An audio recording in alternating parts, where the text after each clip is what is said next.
Merci déjà aux organisateurs, aux gentils organisateurs de m'avoir proposé donc de faire cette présentation sur les solutions fondées sur la nature. Donc, ça va être une présentation un peu de cadrage hein, sur ce terme un peu nouveau, effectivement, autour donc de la définition et des enjeux pour la recherche et la recherche française de ces solutions fondées sur la nature. Donc, je m'appelle Xavier Leroux, je suis directeur de recherche à INRAE.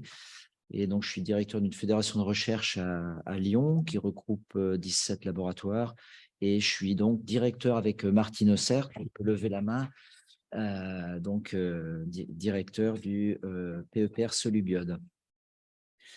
Donc, bon, deux parties hein, dans cette présentation pour essayer d'expliquer un petit peu ce que sont ces solutions fondées sur la nature. Je risque de dire SFN de temps en temps, voire NBS. Et en expliquant un petit peu aussi comment ça a émergé. Il y a eu initialement un caractère un peu protéiforme peut-être de ce concept qui a fini par être défini de façon un peu plus cohérente entre différents acteurs. Et puis je finirai par quelques mots sur les défis que ça pose à la recherche, notamment à la recherche française, en termes d'agenda de recherche. Bon, je vais aller vite hein, sur le contexte. Hein, on reste sur un contexte qui est connu, partagé, avec deux aspects, on va dire, pour ce contexte. Peut-être rappeler que les humains ont tendance à être de plus en plus déconnectés de la nature et des réalités de cette nature. Ça, c'est un premier point.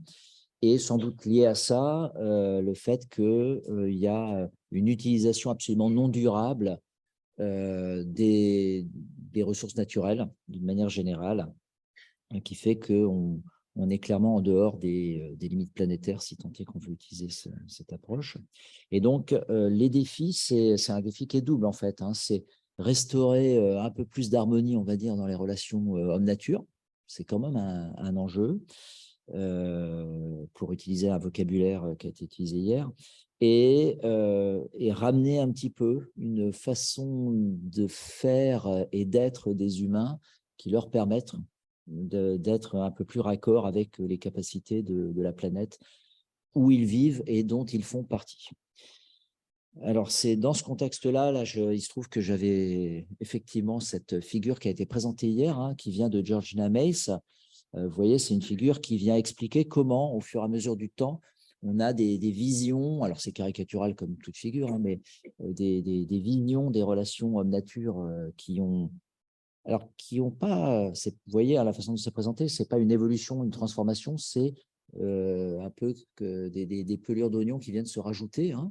Donc avec une vision de nature sauvage, entre guillemets, avec des enjeux de protéger cette nature-là, avec les parcs, les grands parcs qui sont un exemple typique de solution. Après, pour non plus la nature pour elle-même, mais la nature malgré l'impact des hommes, on a des enjeux notamment de restauration qui ont émergé très, très fortement en termes de solutions. Hein. Et puis, moi, je suis d'une génération qui voilà, est à cheval entre les deux du milieu, on va dire. Et donc, on a beaucoup entendu parler de Nature for People. Et donc, hier, on a entendu la notion de service écosystémique. On est en plein là-dedans. Les solutions envisagées, c'est des solutions pour gérer des assets naturels, en fait. On peut le dire comme ça. Donc, c'est une vision très anthropocentrée. Ça, c'est très clair. Ce qui n'est pas sur cette diapo, mais il faut voir que transversalement, en parallèle de ça, l'homme, de plus en plus, a répondu à toute une série de défis sociétaux avec un type de solution. Ce sont des solutions technologiques. Je ne vais pas vous expliquer ça très fortement, mais il n'y a qu'à regarder autour de nous. Et donc, des solutions technologiques vues, alors c'est très caricatural, mon discours, je suis désolé, mais pour passer des messages, il faut être caricatural. Mais des solutions technologiques, c'est donc porté par une vision, par exemple, ingénieur, de dire j'ai un problème, deux problèmes, et je vais amener des solutions, je ne vais pas complexifier, je vais faire le plus simple possible.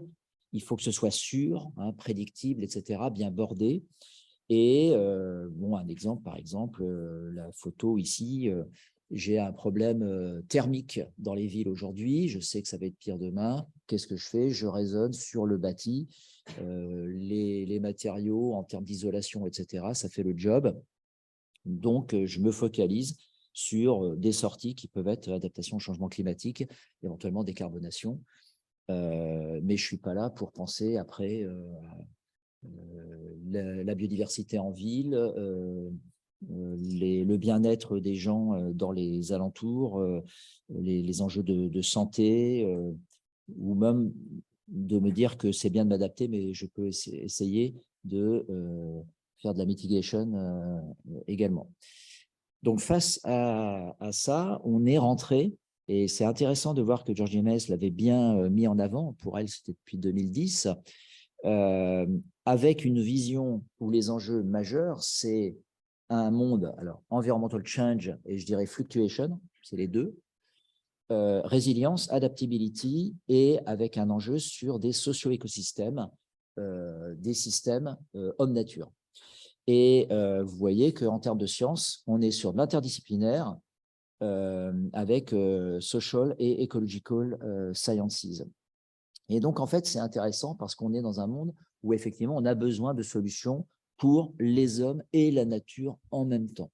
En fait, je pense que c'est exactement dans ce cadre-là qu'a émergé, en fait, le terme de Nature-Based Solutions, qui fait référence, donc, vraiment à la gestion durable, l'utilisation durable de la nature pour répondre à des défis sociétaux, en délivrant des bénéfices en termes environnemental, social et économique. Et quand on dit environnemental, c'est donc nécessairement en termes biodiversité. Alors, c'est intéressant parce que si vous vous rappelez hier, notamment le talk de Éric Garnier, qui a jeté un peu un pavé dans la mare avec le fait que la biodiversité n'est pas toujours favorable, en tout cas à certains services, etc. Vous voyez, l'intérêt de l'agenda NBS, c'est quelque part, dans la définition, on rajoute toujours « et ça doit avoir un effet positif sur la biodiversité ». Et peut-être que si on doit rajouter ça, c'est quelque part qu'on reconnaît que ce n'est pas automatique et qu'on pourrait imaginer des solutions qui délivrent un certain nombre de services sans pour autant favoriser la biodiversité. Et donc, ces solutions, elles sont multifonctionnelles. Vous avez l'exemple ici d'une ville où on va raisonner une solution sur des quartiers ou sur l'ensemble de la métropole.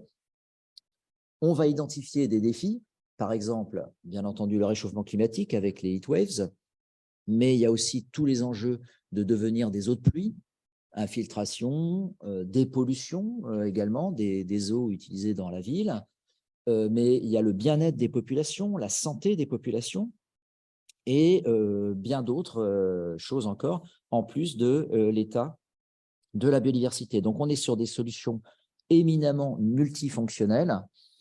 Et ce qui est intéressant, c'est de voir comment le terme a émergé, en fait. Alors, en fait, il a émergé par l'IUCN. Alors, il y avait même un premier document avant l'IUCN, mais bon, l'IUCN a fortement poussé ce terme et avec une entrée conservation initialement. L'exemple typique de solution fondée sur la nature de l'IUCN à l'époque, c'était la mangrove. Vous conservez la mangrove et en faisant ça, vous avez un système qui va faire de la résistance à l'érosion côtière et aux inondations et en même temps qui va fournir des stocks de poissons pour les populations locales et bien sûr biodiversité riche, etc. Donc ça, c'était l'entrée IUCN. Vous avez la Commission européenne qui, à cette époque également, assez vite, est rentrée dans le jeu et à une époque qui avait orienté la définition très innovation à l'époque de la Commission européenne où les mots-clés, c'était Jobs and Growth. Et petit à petit, alors biodiversité, je n'ai pas pu ne pas dire qu'on avait bossé dessus assez tôt aussi pour contribuer à travailler sur le concept. Et finalement, on s'aperçoit qu'après plusieurs années, les définitions de l'IUCN et de la Commission européenne ont convergé. Et donc, je vous remets la définition qui a été affichée, je ne sais plus par qui, hier, mais c'est important de voir. Donc, on est sur des solutions à des défis sociétaux. Première chose, ce sont des solutions à des défis sociétaux qui sont inspirées et, plus important, supported by nature. Ça veut dire quoi? Ça veut dire qu'elles sont basées sur des processus écosystémiques. On va utiliser les lois des socio-écosystèmes et mobiliser ces processus pour délivrer à la fois des bénéfices environnementaux, par exemple séquestration du carbone par rapport au climat, etc., sociaux, justice environnementale, équité, et économique. Hein, on peut avoir un secteur vert qui se développe à la clé, etc., avec des emplois de qualité. Et avec la notion de résilience. On n'est pas là pour des solutions pour demain, mais des solutions pour après-demain, enfin qui fassent sens pour après-demain. Et vous voyez la suite, donc ça va amener plus de nature, plus de biodiversité et de processus écologiques, aussi bien en ville, en milieu rural qu'en milieu côtier et marin, avec des interventions qui doivent être adaptées aux conditions locales. On ne fait pas la même chose sur une côte vers Dunkerque ou vers chez vous, là. On doit prendre en compte les caractéristiques locales qui sont climat, mais aussi caractéristiques des groupes sociaux, aspects culturels, enfin plein de choses. Et vous voyez à la fin de la définition, les NBS, elles doivent bénéficier à la biodiversité. Ça, c'est un fondamental. Donc, ça veut dire qu'on n'appellera pas NBS quelque chose qui ne satisfait pas. Je vais skipper ça parce que je vois la nervosité de Philippe qui monte. Et donc, ce que sont ou ce que ne sont pas les NBS, eh bien, ce que n'est pas les NBS, par exemple, c'est le biomimétisme. Alors, soyons clairs, hein, le biomimétisme, c'est important. Je ne l'ai pas assez dit, mais les NBS, ce n'est pas les solutions maintenant et il n'y a plus que ça. J'ai été un peu pushy par rapport aux solutions des ingénieurs, mais elles nous sont très utiles et il faut continuer à les faire. Pareil, le biomimétisme, c'est important, hein, ça doit être soutenu. Mais par contre, ne nous trompons pas, ça ne fait pas partie de la définition des NBS. Là, ce qui est présenté, c'est un building qui a été inspiré de l'architecture de termitière, hein, pour la régulation, la ventilation, la régulation. C'est intéressant sans doute, mais ce n'est pas une NBS. Hein. Et même des choses comme ça qui font joli et qui sont utilisées comme typiques d'une NBS, ben en fait, la façon dont ça va être fait, c'est ou pas une NBS. Vous imaginez par exemple que les gens qui développent ça, alors il y a plusieurs pitfalls qu'on peut voir. Hein. Imaginez par exemple qu'on n'utilise que 2 espèces qui en plus vont être exotiques et peut-être que 2 génotypes de ces espèces-là pour mettre sur les toits, qu'en plus on est mal pensé et qu'on soit à train de mettre des poids infernaux sur les buildings qui fait qu'on va devoir utiliser beaucoup plus de béton, etc. pour faire les buildings. Donc en fait, non, il faut avoir une vision systémique et est-ce que ces éléments de biodiversité vont être pensés de façon multifonctionnelle avec une vision globale d'effets positifs, y compris sur les humains. Donc ça, c'était juste, hein, je ne peux pas ne pas dire qu'on a un lien avec la notion de service écosystémique qui a été l'objet de la réunion d'hier. Vous voyez bien que quand on dit bénéfice de ces solutions, on va mobiliser le concept de service écosystémique, bien entendu. Par contre, ce n'est pas la même chose. On est sur des solutions par rapport à plusieurs défis, avec de façon obligatoire toute une série de sorties environnementales, sociales et économiques, là où les services écosystémiques sont définis de façon beaucoup plus pointue. Et on est, d'une manière générale, sur un agenda qui appelle des approches beaucoup plus systémiques, là où vous pouvez manier service écosystémique sur un service de façon ultra pointue, et la façon de l'obtenir, la façon dont vous allez faire de l'ingénierie sur les écosystèmes, c'est pas forcément des NBS, c'est sûr. Voilà, alors juste en deux mots pour dire qu'on est sur 3 types de solutions, en fait. Focalisez-vous sur l'axe X, notamment. Hein, c'est sur le niveau d'ingénierie et de manipulation des écosystèmes qu'on va faire lorsqu'on va développer des NBS. Le type 1, j'en ai parlé, c'est l'exemple de la mangrove dont je parlais tout à l'heure, très peu d'intervention. Hein. Donc là, on est, je pense, connecté à des concepts tels que réserve de biosphère. Moi, quand j'étais jeune, réserve de biosphère avec le cœur de la réserve, mais aussi des zones tampons conçues avec les populations locales, avec des activités pour avoir des aménités, etc. On n'est peut-être pas très loin de ça. Deuxième type, niveau d'intervention intermédiaire, avec des approches pour accroître la durabilité et la multifonctionnalité des écosystèmes, par exemple, dans des paysages agricoles multifonctionnels, on va sans doute en entendre parler aujourd'hui. Là, on est connecté avec des concepts tels que Natural Systems Agriculture, qui est capable de percoler des caisses, mais agroécologie, et puis Evolutionary Oriented Forestry, vous savez, ceux qui manipulent les graines et le profil génétique des arbres pour anticiper ce qui se passera en changement climatique, par exemple. Et le troisième type, là, on peut avoir un management d'écosystèmes de façon extrêmement intrusive, voire génération de nouveaux écosystèmes. Hein, là, on est sur Milan, les bosco verticales de Milan. Bon, ben là, c'est certain qu'on est en train de créer de toutes pièces des écosystèmes. Et de façon intermédiaire, en ville, on peut être lié à des approches type trame verte, trame bleue, et puis ingénierie écologique, restauration de terrains fortement pollués, etc. Donc, on a des connexions avec des concepts comme ça, mais gardez en tête que agroécologie, la façon dont c'est fait, ça peut tomber sous le coup de NBS, et de temps en temps, ça ne sera pas forcément des NBS. Alors, pour résumer, on peut dire quoi? On a, décidément, on a promotion de solutions. Donc, la notion de solution pour la recherche, on est sur des solution-oriented researches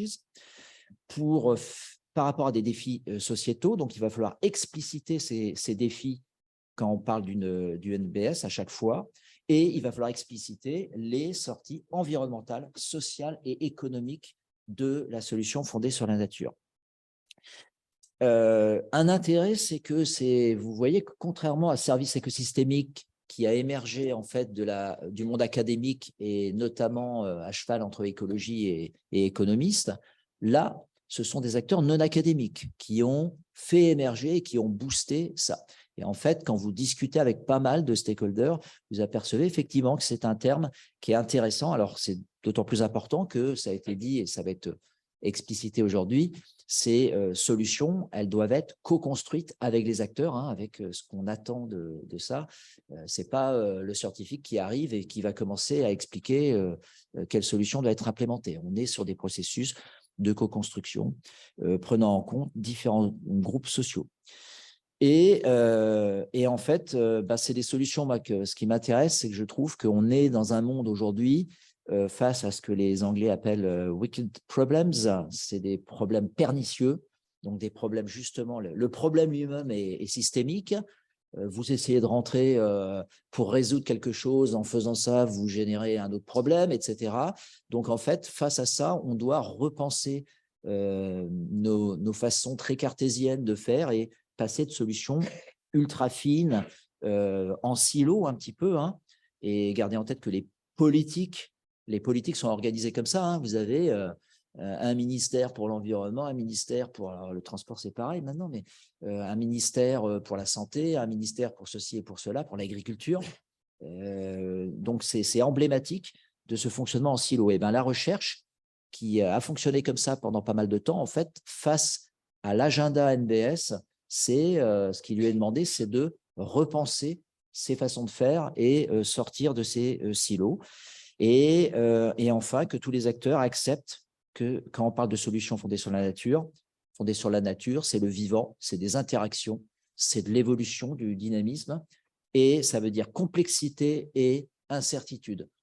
Là aussi, culturellement, dans les sociétés occidentales en tout cas, on a été pendant longtemps vers des solutions qui soient les plus simples, les plus bordées possibles et les plus certaines, les plus sécures. Et en fait, ces solutions fondées sur la nature seront complexes et incertaines. Alors, beaucoup plus rapidement, c'est quelques challenges pour la recherche française sur la biodiversité. Alors ça, c'est un travail qu'on avait fait à Biodiversa, d'analyse des projets européens. Alors, vous voyez en noir le nombre de projets européens sur les solutions fondées sur la nature qui augmente au cours du temps, et ça ne va pas s'arrêter, je pense.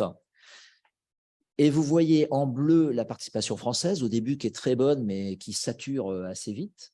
Et en rouge, ça fait encore plus mal, c'est les coordinations françaises de ces projets NBS. Vous voyez là qu'on est carrément à la ramasse, c'est-à-dire qu'on manque de leadership dans le domaine. Alors pourquoi l'organisation de la communauté française? Vous voyez notamment, hein, c'est les disciplines, les réseaux de disciplines. Gardez en tête les deux pôles, en vert, biologie, sciences de l'environnement, et en jaune, sciences sociales, humanité. Vous voyez, Mind the Gap, il y a quand même fort à faire. Je pense qu'il y a beaucoup de gens dans cette salle qui peut-être sont un peu à l'opposé. Ils représentent peut-être quelques individus qui font les liens là. Mais en fait, globalement, structurellement, ça ne fonctionne pas comme ça. Et quand on regarde les disciplines, c'est un peu pareil. La recherche française sur la biodiversité, par exemple, vous avez des pôles. Le pôle en bas, en bleu, diversité fonctionnelle, fonctionnement des écosystèmes. En rouge, conservation. Et puis en jaune, l'aspect distribution, évolution de la biodiversité. Et en vert, service. Et donc, j'ai quasiment fini. Les défis pour la recherche face à ça, face à cette structuration-là, j'ai cité 5 défis. Le premier, c'est design et implémentation de solutions comme ça, alors qu'elles doivent à la fois bénéficier à la biodiversité, avoir des sorties environnementales, sociales, économiques, etc.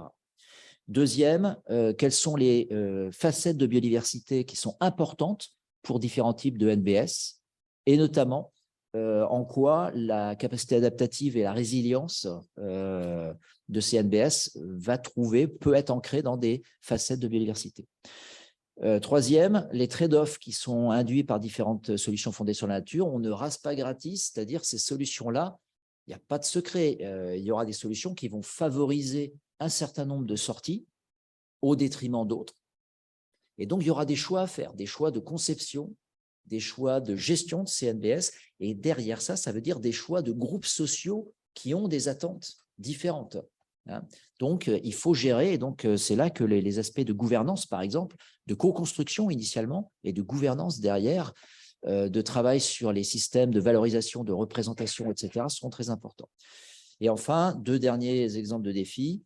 Approche et indicateurs pour mesurer la performance de telles solutions, très systémiques, très holistiques. C'est quand même tout un défi. Et des processus quels sont les processus qui favorisent ou qui limitent la performance et notre capacité à déployer à échelle large et à répliquer ces solutions fondées sur la nature. Quand on dit processus, ce n'est pas que des processus écologiques. Hein. C'est des processus écologiques, mais c'est des processus financiers, des règles, des normes, des aspects de perception, de comportement, tout ce que vous voulez. Ma conclusion, c'est que l'agenda solutions fondées sur la nature, c'est quand même un changement, enfin ça contribue, hein, c'est pas une révolution, mais ça contribue à conforter un changement, une nécessité de changement de mindset là. Se conforter sur de la disciplinarité, il faut continuer à soutenir la disciplinarité, soyons clairs, hein, mais on doit renforcer l'inter et la transdisciplinarité par rapport à ces défis. On doit accepter de travailler sur de la complexité et de l'incertitude à travers des solutions comme ça, et passer d'une vision bénéfice immédiat à une vision de soutenabilité et de résilience à travers des approches beaucoup plus systémiques sur les socio-écosystèmes. Donc, c'est assez demandeur, ça nécessite des transformations, à la fois de travailler sur les transformative changes, mais on doit s'appliquer ça à nous-mêmes, c'est-à-dire une transformation de nos pratiques de recherche importantes.